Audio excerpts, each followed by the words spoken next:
청력에 영향을 미치는 요인이 여러 가지가 있는데 그 중에서 가장 큰 부분이 소리의 크기하고 소리가 지속되는 시간이거든요. 그래서 큰 소리가 나올수록 청력이 나빠지고 지속 시간이 길어질수록 청력이 많이 떨어져요. 그래서 뭐 여러 가지 이유가 있겠지만 실제 청력에 가장 영향을 미치는 거는 소리의 크기하고 지속 시간 두 개라고 보시면 될 것 같습니다. 밀폐된 상황에서 이게 대부분이 큰 소리로 대부분이 한 80dB 이상 전후로 해서 듣는 경우가 상당히 많을 거예요. 80dB라고 생각하시면 보통 일반 사람 같은 경우는 거의 어떤 소리냐면 예를 들어서 락 소리를 만약에 공연장에 가서 들을 경우는 한 110dB 정도 되는데 비행기 소리 같은 경우는 한 120dB 정도 되고요. 근데 이 헤드폰에서 듣는 소리가 한 80dB가 안팎으로 왔다 갔다 한다는 얘기는 뭐냐면 이게 80dB가 넘어가면 난청에 상당히 노출될 소지가 상당히 많다고 그래요.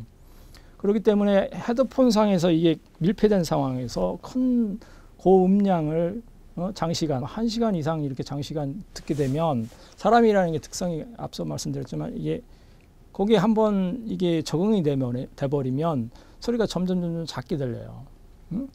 중고음대역에 계속 노출이 되다 보면 이게 이제 점점 볼륨이 올라가요.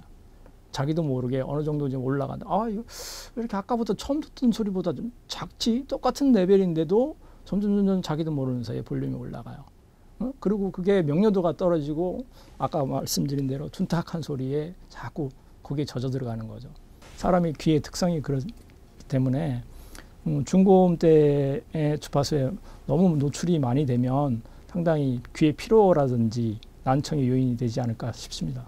우선 소음성 난청이 있다고 하는 것은 음악 감상, 단순한 어떤 음악 감상의 문제가 아니라 일상생활을 하는데 아마 지장이 상당히 많을 겁니다.